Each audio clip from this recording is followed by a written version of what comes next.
Hello, ladies and gentlemen. Welcome to today's Modern Sales Mastery Show. I am Felipe Gonzalez, your event host for today and social media coordinator for Vengreso. Today, we have a special guest for this episode of the Modern Sales Mastery Show. We will explore how to use LinkedIn company pages to grow your followers and create more leads.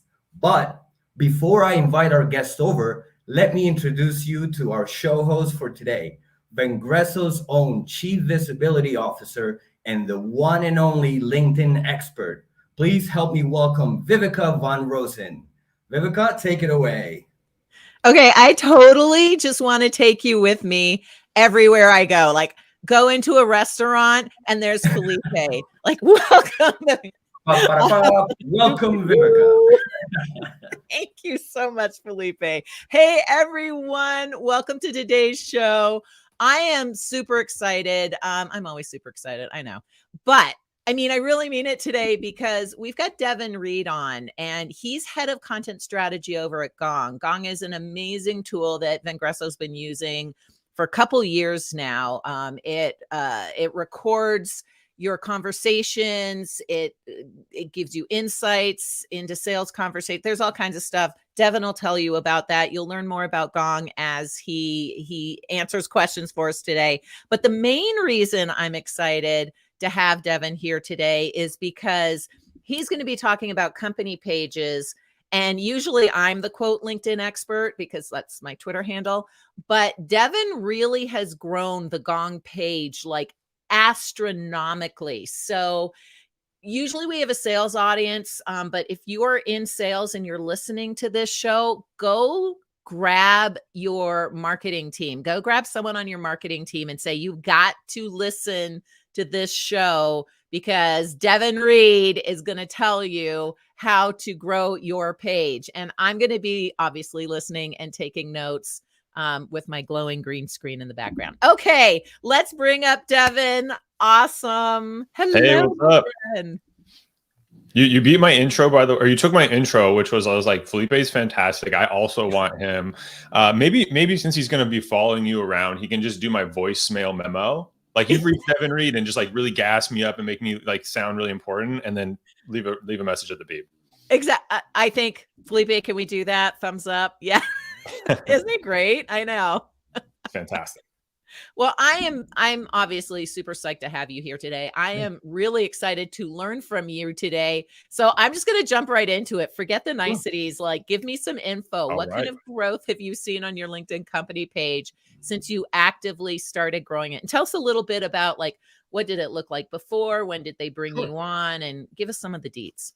Absolutely. So I joined Gong in 2017 as the sales hire. So I was the second sales rep. Wow. So I was at Gong. I've been there for a little over 4 years, 2 years in sales and then 2 years in marketing. And that's when I literally like not picked up my entire desk, but the person looks like they got fired. Yeah. I was walking across the hall and people were like, "What? Devin's leaving?" I'm like, "No, I'm just going 20 more feet to the other house." I'm crossing that sales and marketing gap. Yeah, right. Like there was like the sales and marketing bridge. Like I think I was paving it like as I was walking across the aisle. Yeah.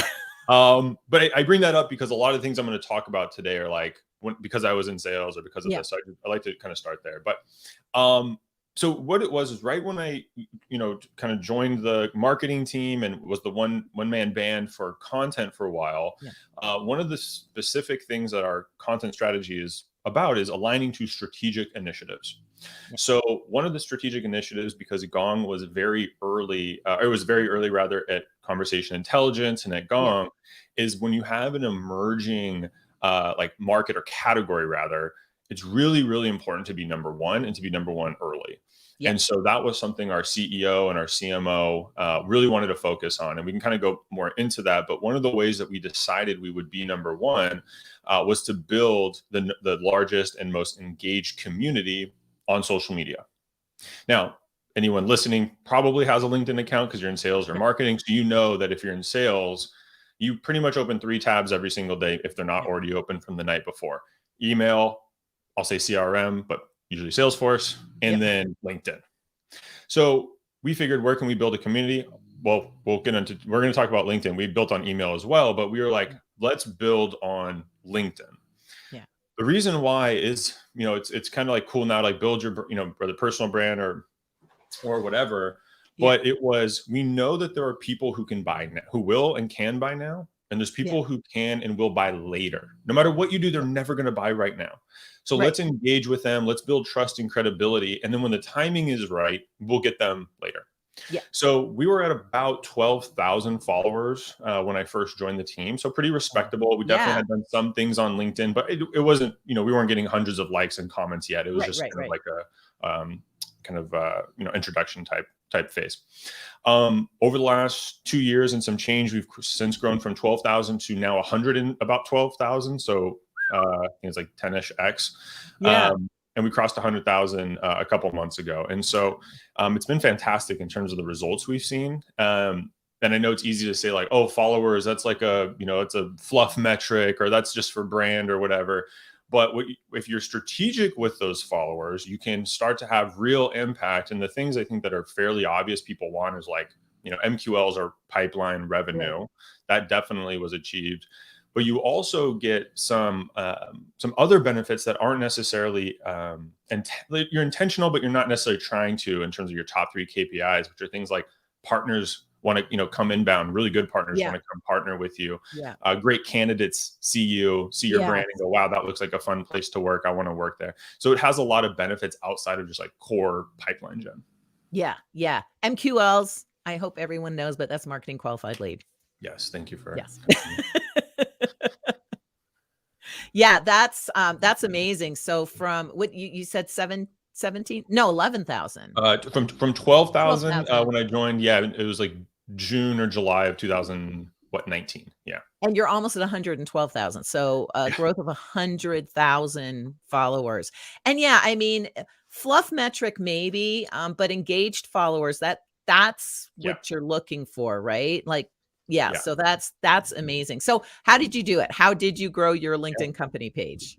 100,000 people in 4 years. That's amazing.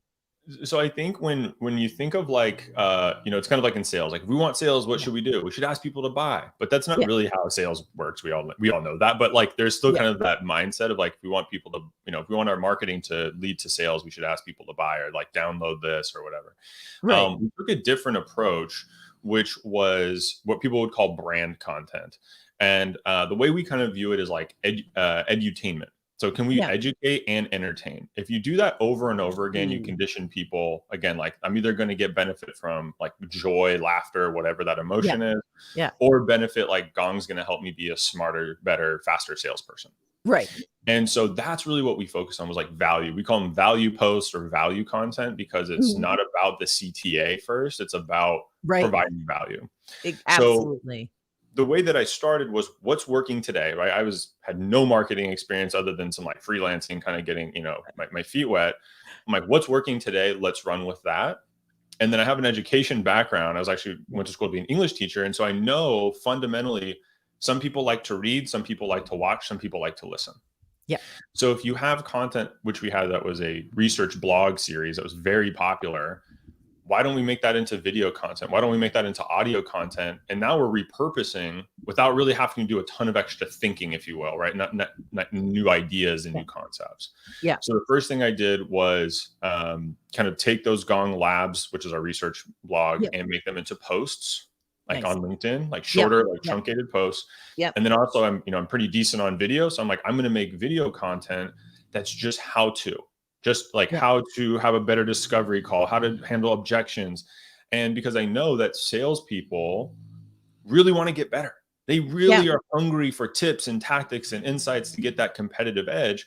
So that was kind of the lane we wanted to fill, which is like, we're going to have the highest quality content to help sales professionals be better. Nice. And then we're going to have fun along the way. So people smile and laugh and go, wow, this is really relatable, on top of getting that like professional training, if you will. Yeah. So I love that. So normally we'd assume with a product like Gong, you'd be going for the sales leader who would buy obviously Gong for the team. But it sounds like you were going really for the end user, which was the individual salesperson who is learning and getting all this value from you, and then going, hey, sales leader, y'all should be checking out this really cool tool. So you were actually serving the true end user. I would, yes, and I would say we And had both. So I yeah. believe in a bottoms up and a top down approach. Okay. This is probably like, it's not a secret, but most people don't do this for some reason. And I actually understand that reason. It's like, well, if CROs and VPs of sales buy, then that's who we should focus on. Let's just make executive content and get it in front of them. Right. Yes, but that's not the only way, especially in sales tech, that they purchase. Exactly. I've had calls, hey, CRO loves it on the discovery, sees a demo, thinks it's the best thing since sliced bread. And then they go, but if my team doesn't use this, I'm not buying it. Right. Right. So when you have that mindset, especially, PLG or product led growth companies thinking about the end user, how can we get a groundswell where reps, when a CRO goes to their pipeline review and goes, hey team, I talked to this guy at Gong, here's what they do. Does it sound interesting? If 2 or 3 people go, oh, Gong's awesome. Yeah. And they've never seen the product, but they trust us from the content. Yeah. That's The brand is awesome. Then if a competitor comes up midway, right? And they're like, well, what are they about? Well, they kind of do what Gong does. I don't know them. I haven't heard of them. I don't have that emotional connection that I have with Gong. Yeah. And so that's kind of the like intangible competitive advantage it can give. I love it. But then going back to the end user is like sales reps. Yes. Totally tactical stuff. There's also a misconception that like frontline managers don't like tactical stuff or like directors and above. True. If you can provide true insight, which is like we use a lot of our proprietary data, or just a new way to do something that they haven't, a new way that they haven't heard before to do something they're familiar with, like cold calling, they're still interested because guess what a VP of sales wants? They want to train their team. They want to coach their team. And so you can fuel their sales enablement via content. And now, even with the same content, but maybe tweaked a little bit for different channels and different language, you can take that core piece of content and attract, the executive buyer, the influencers, and like you said, the end users. That's awesome. So yeah, you've already shared some of your tips and techniques, and tell us a little bit. What does the cadence look like? Like, what does right? So it started with like, I don't know, we probably posted twice a week, right? So it was these big articles, some like kind of follow-up posts. Maybe we were talking about a webinar, but it was like pretty standard stuff at that time. And, 2-3 years ago, there wasn't the personal brands out there like you see today. It was like, job openings, webinar promotions, random posts that like weren't really valuable. People were kind of figuring out what LinkedIn was from a social media standpoint. Sure. So the first thing I did was like, let's just increase volume to learn faster and to see where, what is the right recipe, so to speak, right? Is it too much salt? Is it not enough salt? So it was like, okay, we're going to do a post every single day. And I'm writing posts, figuring out our tone. Do people like emojis? What are people responding to? And the great way, if you're trying to build your page, things you want to look for, everyone thinks reactions, and that's true. Mm-hmm. Comments are even better. Yeah. Comments where people tag somebody is gold. That's where you want to look and go, there's really something here. If Viveka, you see something, you go, at Devin, you check this out. Yeah. That's way more valuable than a like. Yeah. And so those are the things I would start to look for. And I go, okay, at the end of the week, what did well, what didn't do well? Okay, that's going to guide me for the next week and the next week and so on. And then I started scaling my team, that we had more hands on deck. Okay, let's do 2 posts a day. Okay, let's do a video a week. And then you really start to kind of get into a more advanced LinkedIn content strategy, because you can start to test out different things in different formats. Yeah. So let's go ahead and so folks who are watching this, you can go to if you just want to go ahead and go to the company page, it's linkedin.com/company/gong-io. But Devin, if you're willing to, will you kind of pull up your page and show us a little bit about what it looks like to create this content, what engagement actually looks like? Yeah. And while you're doing that, quick question. Are you also training your own company to do this, to react and share and employee advocacy? You're okay. Absolutely. So before I share the screen, I'll answer that real quick. I would say the first thing is like when you're building your LinkedIn page, build the profile before the content. Because what happens is if you put out great content and then people click and they go like, oh, like the description's kind of like vague or not very good. Right. There's a bunch of tabs we can go through. I don't want to go too in depth there, but spend some time really making that profile look and feel and sound like your brand. So when you attract people to it, they're going to, hit your website and do all the, the follow-up items. So that's really important. The other part is we 100% train folks on how to use LinkedIn, how to post on LinkedIn, and all these best practices to help help folks on our company also, share and build their own brand. Yeah. And that actually goes for personal profiles too, especially to salespeople. Like, don't be reaching out and sharing content and asking for meetings and messaging people until your own brand looks good. Because the last thing you want is someone going, okay, let me check this Devin person out. And then they go to your personal profile and you're like, yeah, no. Yeah, it's like, it looks stale. It's not very compelling. The picture's kind of fuzzy. And you're like, well, if you don't take your own LinkedIn profile seriously, like, they're probably not going to trust you to take their business or, their budget seriously. Exactly. So that's just my 2 cents there. But okay, I went ahead and shared my screen. There we go. So this is the ad. This is not the admin view, but we can go into admin view if you'd like. This is mostly if we want to start with posts. Yeah. Okay. So here's our page. Now, real quickly, these are probably the first 3 things really to focus on. Yeah.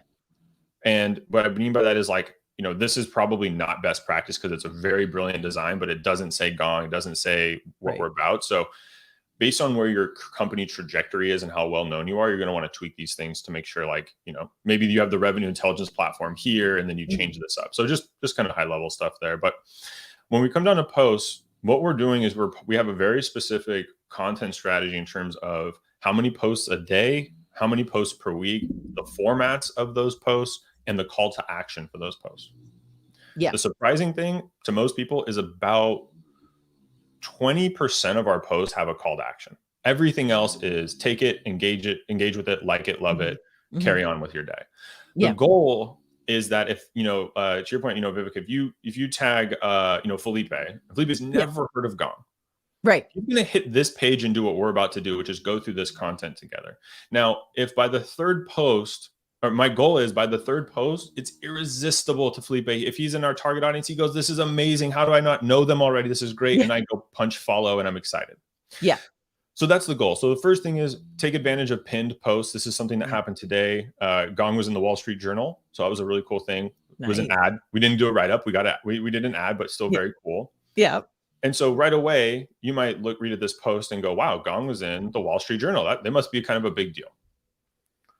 And then there's a value post here where we had some data research that showed that win rates drop 48% when deals push from December to January. So out of the year, right? So you're like, wow, I had no idea. That's really insightful. Yeah. And that's our recipe, by the way, is insightful, relevant, and actionable. Every piece of content has to hit one of those 3, and the best hit all 3. Excellent. So this one to me is insightful based on that. Yeah. And relevant because we're at year end. Exactly. Yeah. Exactly. Yeah. And then actionable, of course, this one does have a CTA. If I open this up, there's a link. We want you to go take action, which is a demo. Yeah. This is a very specific campaign. Yeah. We come down here, Golden Gong Awards. This is something our customer marketing team has done. So we're shouting out our clients because we believe in making raving fans. Yep. You might wonder, what's a Golden Gong Award? I want one. Or I know Grammarly. That must be a big deal, right? So you can see we're trying to build our credibility. Yep. And then here we have a value post, which is we have specific types of posts for specific types of audiences. So leadership and ICs, just like we mentioned before. Yep. And we have a podcast. And so what we do is we do an interview style podcast with business leaders, and we repurpose that content and recycle it to social. So we talked to Scott Leese, our podcast manager, pulls quotes and just makes these quote cards. So if you're a VP of sales, you've probably heard of Scott, or you're relatively familiar. Exactly. You read this and you go, oh, that's really cool. Click, right? Move on. Yeah. So again, sometimes it's just a sprinkle value, like, oh, that's nice. And sometimes it's like a big wow moment, big video, big sort of thing. And I can keep going because as long as you want. We've got a holiday giveaway campaign we've been doing all week. Nice. So you can see that. So there's tons of stuff, product. So you can guide me from here, Viveka, but the whole thing is to cover a variety of what your company is doing. So it's product marketing, it's employee branding, it's all of these different things. And you just kind of have to build your flow and your strategy to see what works for you. And speaking of, building flow and brand, as you scroll up and down, notice everyone who's watching this screen right now, how well branded every single post is. It's cohesive, even though the posts are different and they have a different intent and maybe even a different audience that they're trying to reach. The look of your page is extremely cohesive. And that's one of the things that I would definitely recommend to users is, or to people who are managing pages, is you've got to get that cohesive look throughout your entire thing. And then, as you were mentioning before, right, you're building the culture of Gong, you're being helpful, useful, sharing helpful content. And yeah, once in a while, you got a sales pitch in there, and that's okay. But it's most pages when I go to them are sales pitch, sales pitch, sales pitch, sales pitch, or job posting, job posting, job posting, job posting, or nothing else. And they get nothing from their company page, and they go, company pages are kind of sucky. We're not going to invest in them. Yeah, exactly. Right? The number one piece of advice is really take off like your marketing sales hat, put on your like just human being hat, and go, what about this page would compel me to follow? Exactly. And when you think of your own social media use and like whatever you follow, I follow basketball pages on Instagram and hip hop stuff. Why do I follow those things? What about it brings me back to those pages? It's not about just the content like type, if it's basketball or music, but it's a way that they're presenting information to you. And that's what you want to replicate in your B2B LinkedIn page, is just have those core elements of, again, insightful, relevant, and actionable. Exactly. Now, I want to show people a really cool tool. LinkedIn used to have a tool called Elevate, which was their employee advocacy tool, which they charged a buttload of money for. And then they closed it down and they made it part of the LinkedIn company page for free, right? And it's not every company page can get it yet. You have to have a certain amount of activity, and you have to have a certain amount of followers, and you have to have a certain amount of employees. And I can't remember what that number is, like 200 or 1,000, something like that. Clearly Gong has hit all those markers. But Devin, if you would show people that My Company page and the recommended content, so that they can see how, well, first of all, jump into their own pages, see if they even have it. And then secondly, how can I use this to get my own company to start sharing my content? Yeah, absolutely. I'm doing some clicking here to find it. I have a link saved somewhere else on my computer to get here. And this is like when leaders lose their tactical know-how in every way, where I have someone who admittedly does this. So I'll describe it, and I think I've found it. But yeah, it's so funny you say the cost, because they pitched us Elevate. And we were it was in that early phase of like 15, 20,000. We're like, this is really expensive. I think we can do it in Google Docs and Slack, candidly. And love LinkedIn, no knock, we did without it. But we tried to buy it like 6 months later. We came back and they were like, oh, we're sunsetting it. We can't even sell it to you. And I'm like, what? Like, I have the money now. Help me. But luckily what they did was they rolled it into My Company. I believe it's called My Company tab. My Company. Yeah. So if you go into admin, so for those of you listening, if you go to your company page, as long as you're an admin, you have to be an admin, go into admin, and then you'll see where it says content. And from content, you'll be able to click on the tab that says recommend. And so the person who's creating the content will be able to recommend content. The value of it as an employee going in and clicking on My Company, when you share that content, it's like you shared it natively. You're not sharing company content. It's LinkedIn also looks at it like you're sharing it natively. So it gives it more visibility and engagement. It's fantastic. I think I found it. If not, it'll do justice. But essentially what we do is like, the big thing for to have a successful like LinkedIn company page and like advocacy program, it's 3 E's. And I literally made this up yesterday. I had 2 E's and I was like, I wonder if I can come up with a third to make it really good. And I did. So, hashtag marketing. But it's equip, empower, and enable. Equip is show people the tools and the know-how to use LinkedIn. So equip them with the knowledge. Empower is show by example. Have executives post, have leaders post, and show like, yes, this is a behavior we want. We encourage it, and we do it authentically ourselves. And then what we're into right here is enable, which is make it easy for me. Make it so simple that it's clicks, not thinking. Keep it simple for the salespeople. Keep it simple for sales, but we also don't just do it for sales. We have like engineering and finance. Like we love it. Everybody likes to kind of to post in their own way. Yeah. And so what we do is exactly what you said, Viveka. We basically make these like templates. So for example, this one right here is a research blog that I published about a week ago. And we want folks to share it if they want to. So we put the link into a post template. We make the copy, and most people change it. And of course, we can go back into the, the training type stuff where we encourage people to change it, but we write it in a way where it's not like, look how great this is. Everything's so awesome. Aren't we good? And so it's very self-promoting. People can see through that. Absolutely. It's very descriptive and like what's in it for me is the tone that we go for. So you can come over here and say, hey, I want to share this blog. I think there might be 2 there. There's like, for salespeople, they love talking about the product. Yeah. So we have new product updates. We'll put in there and say like, how to increase your win rates. Boom. There's what's in it for you. Yeah. Introducing deal insights. You can ... We get a lot of traction on these too, because then salespeople will often be like, I use this in this way, and here's how it's helpful specifically. So you get a great story. And there's a whole bunch. We had an and then event, they can tag any prospects that were like, oh, can you tell me a little bit more about this new feature? And they can actually tag them in the post. Exactly. And the other thing I tell the sales team too is whoever you're like, as you're working deals, connect with people on LinkedIn, then come here and share the content. LinkedIn's going to automatically push that content to your new connections. Yeah. Yes, exactly. And then last one, we were talking about the event before this. This is our event. We had Dan Pink as our keynote speaker. Nice. And we had a really big push to get our Gongsters, our employees, to promote and help with the registration. And through this and it was a full campaign, but we had over 1,300 registrants to the event come from employees.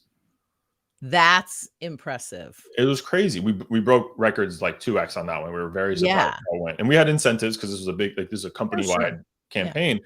But again, it was like, here's some templates. Here are the main things that are important. Go make it your own. And people are happy to share. And of course, we had a spiff, so everyone wanted to win stuff. Right, exactly. And competitive, Salespeople aren't competitive at all. So definitely.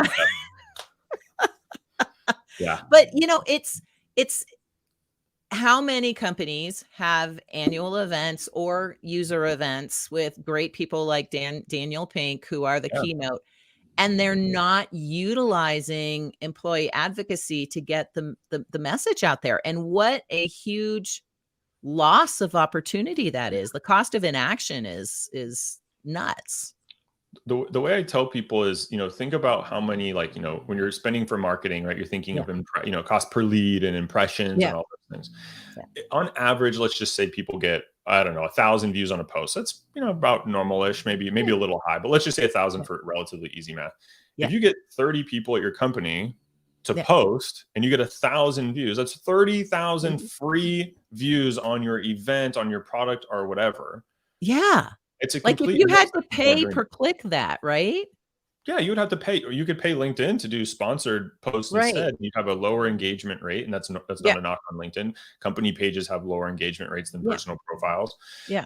So it's like a little bit of, like I said, the triple E effect, a little bit of those 3 things, and you can get a huge increase on your marketing and sales.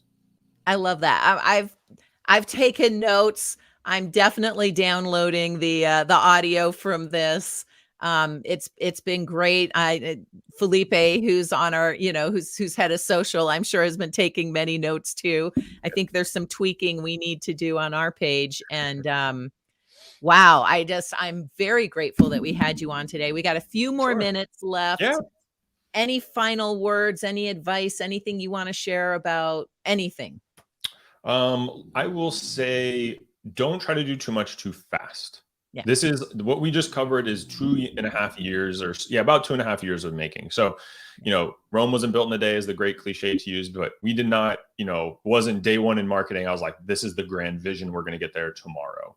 It was focus on one thing at a time, do it really well, but know where your next steps are, right? If we want to get to, multiple sales opportunities a month, it's not going to happen in month 1 or 2. We're going to get engagement. We're going to look at post views. We're going to look at comments in posts, all these little small things. Then we're going to look at follower growth. Then we're going to see web traffic. Then we're going right. Yeah. So just kind of like set your expectations accordingly. Organic channels take a long time to build, but once you do and you get it right, like it's like I said, it's a competitive advantage. You see the increase in marketing ROI, sales revenue, not just pipeline, like actual revenue. So it's definitely worth putting in the time. And like I said, just kind of set what I call is like set big goals and then set realistic milestones. Yeah. No, I love that. I'm trying to, let's see, hide that, show this. There we go. I think Felipe and I are working against each other here. If you've got any questions for Devin, we've got like 1 minute left, but it's all been fabulous advice. I hope you'll come back on our show. I'd love to have you back. Sure. Maybe talking about sales and marketing and bridging that gap and how to use things like LinkedIn company pages to do that. Maybe something like that in the future. But yeah, I've learned a lot. I think our audience has learned a lot too. Thank you for being on today's show. Wow. Thank you so much. For anyone listening, next week, we've got 3 reasons why your team wants to hit quota or won't hit quota and how to fix that. You probably learn a lot just by going to Gong's company page about. Ironically, great topic, because I just posted my last the event I just mentioned I spoke at, and it was 3 end of quarter mistakes preventing you from hitting quota. So we're all, there we go, a bunch of 3s out there. Make sure you learn them. We are aligned. And yeah, if you do have a sales team, truly check out Gong. I don't think we could live without it. It is a great tool. Our whole sales, well, we all use it. My profile writers use it. Our sales team uses it. Our customer success managers, like everybody uses Gong at Vengresso. It's a fabulous tool. They're not even paying us to say that. Yeah, thank you very much. All right. If we're ready, Felipe, go ahead and you can roll us out of here. Thanks everyone for being on today's call. See everybody.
Awesome. Thanks,